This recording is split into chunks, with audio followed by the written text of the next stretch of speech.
Kita berhak menilai seseorang, tapi tidak berhak menghakimi mereka, karena Allah lebih mengetahui apa yang tidak kita ketahui.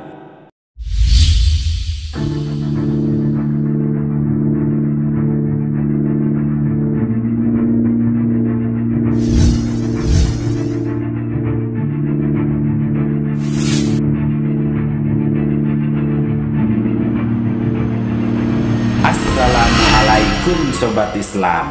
Marak di media sosial rentetan dukungan, doa yang tulus, hingga nyinyiran terkait siapa sosok Joko Kendil yang masih menjadi banyak pertanyaan siapa dan apa tujuan sebenarnya dari seorang murid Syekh Hadi Guntur ini. Sosok yang masih menjadi misteri terkait apa yang beliau hadirkan, mulai dari mengelilingi Nusantara sebagai seorang musafir hingga ramai dikabarkan menunggangi macan putih sebagai ungkapan yang banyak ditelan mentah-mentah oleh sebagian orang.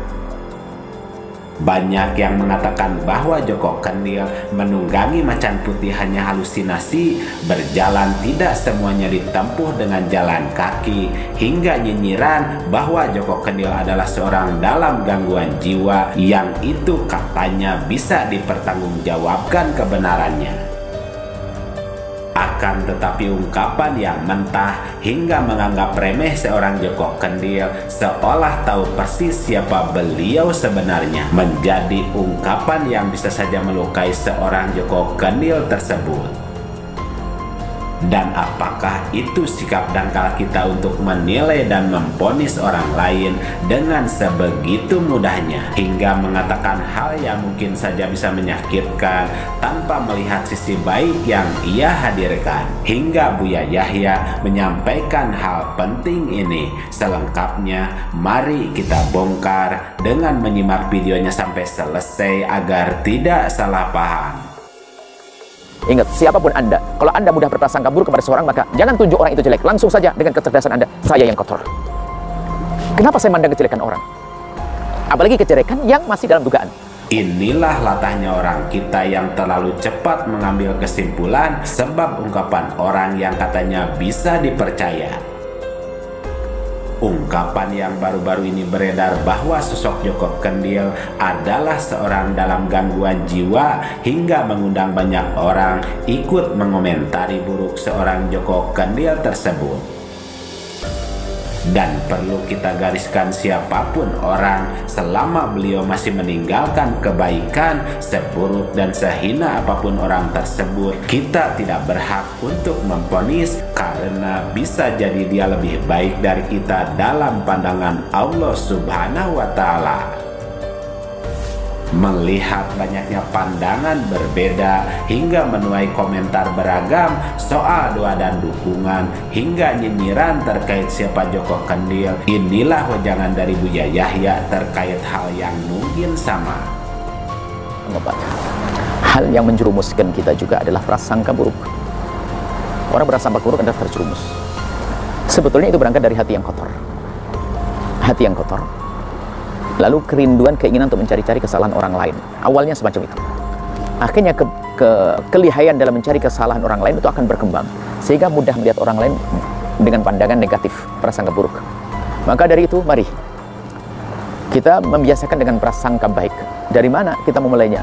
Memulai dari membiasakan kita agar kita tidak menjadi orang yang ingin tahu tentang kekurangan seseorang.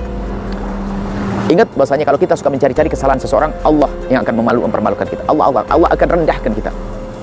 Man tatabba'a aurata akhi tatabba'a Allah auratah. Tatabba'a aurata akhi. Orang yang mencari-cari kesalahan orang lain, Allah akan bongkar kesalahannya nanti. Nah, maka dari itu, kita jangan rindu mencari kesalahan orang lain. Maka pandailah kita menutup kesalahan orang lain. Kalau sudah orang pandai menutup kesalahan orang lain, maka lihat, kesalahan yang nyata saja kita pandai menutup, maka kesalahan yang belum terjadi akan mudah kita hilangkan. Prasangka buruk adalah busuk. Prasangka buruk adalah jelek. Ingat, siapapun Anda, kalau Anda mudah berprasangka buruk kepada seorang, maka jangan tunjuk orang itu jelek. Langsung saja dengan kecerdasan Anda, saya yang kotor. Kenapa saya mandang kejelekan orang? Apalagi kejelekan yang masih dalam dugaan. Orang cerdas adalah, jika kita melihat seseorang punya poin sifat 9 jelek, 1 baik, maka orang hebat akan melihat sisi baik saja, sehingga akan mudah melupakan yang jelek. Itulah Anda.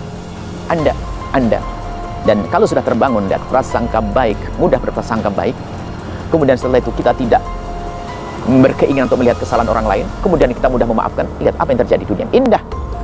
Indah sekali di dunia ini. Semoga Allah menjadikan kita hamba yang mudah berprasangka baik, dan semoga Allah Subhanahu wa taala menjadikan kita, Allah menutup kekurangan saudara kita dari mata kita. Kalaupun kita pernah melihat kekurangan siapapun, semoga Allah menjadikan kita lupa, dan semoga Allah menutup aib kita dari mata orang lain, dan semoga Allah buka aib kita di mata kita sendiri, sehingga kita mudah kita untuk berkoreksi diri, berbenah diri. Nuhibbukum fillahi, kami cintai Anda karena Allah. Allah alam shawab. Kembali Buya Yahya bukan membahas langsung sosok Joko Kendil, tetapi beliau membahas secara umum sikap dan perlakuan kita dalam menilai seseorang, dan jangan sekali-kali menganggap remeh, menghina atau merendahkan orang lain sebab hal ini. Karena walau bagaimana dan seperti apapun, sikap rendah hati tidak memikirkan dunia yang hanya sementara, mengajak sholat dan sholawat hingga berjalan terus-menerus di jalan aspal yang panas tanpa alas kaki, tentunya dialah orang yang sangat luar biasa yang belum tentu kita bisa melakukan hal tersebut. Semoga apa yang disajikan terkait siapa Joko Kendil ini bisa menjadi pembelajaran, tuntunan kebaikan yang bisa diambil, dan bagaimana harusnya kita bersikap serta menilai orang lain dalam pandangan Islam. Dan semoga kita dijauhkan dari hal yang bisa saja menyesatkan banyak pemikiran terkait ajakan dan ungkapan yang mungkin salah.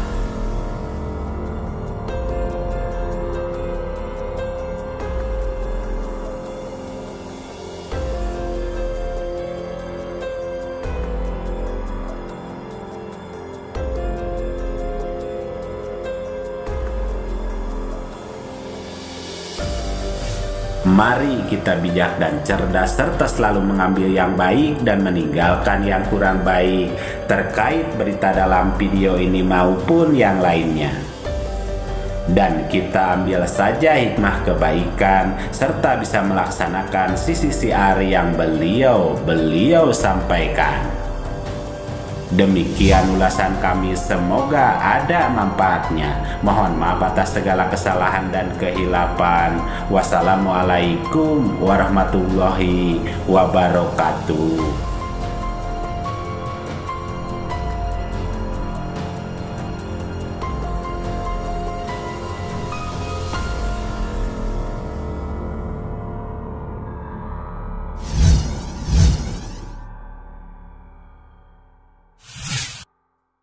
Harta yang kita cari pagi, petang, siang, dan malam itu belum tentu kita nikmati. Maka salah satu investasi akhirat sampai ke alam barzakh kita adalah pembangunan pondok pesantren. Di antaranya yang terpercaya, pembangunan pondok pesantren Gunung Panda Malang. Rekening wakafnya BRI 1174 01 00554 560 atas nama Pondok Pesantren Gunung Panda.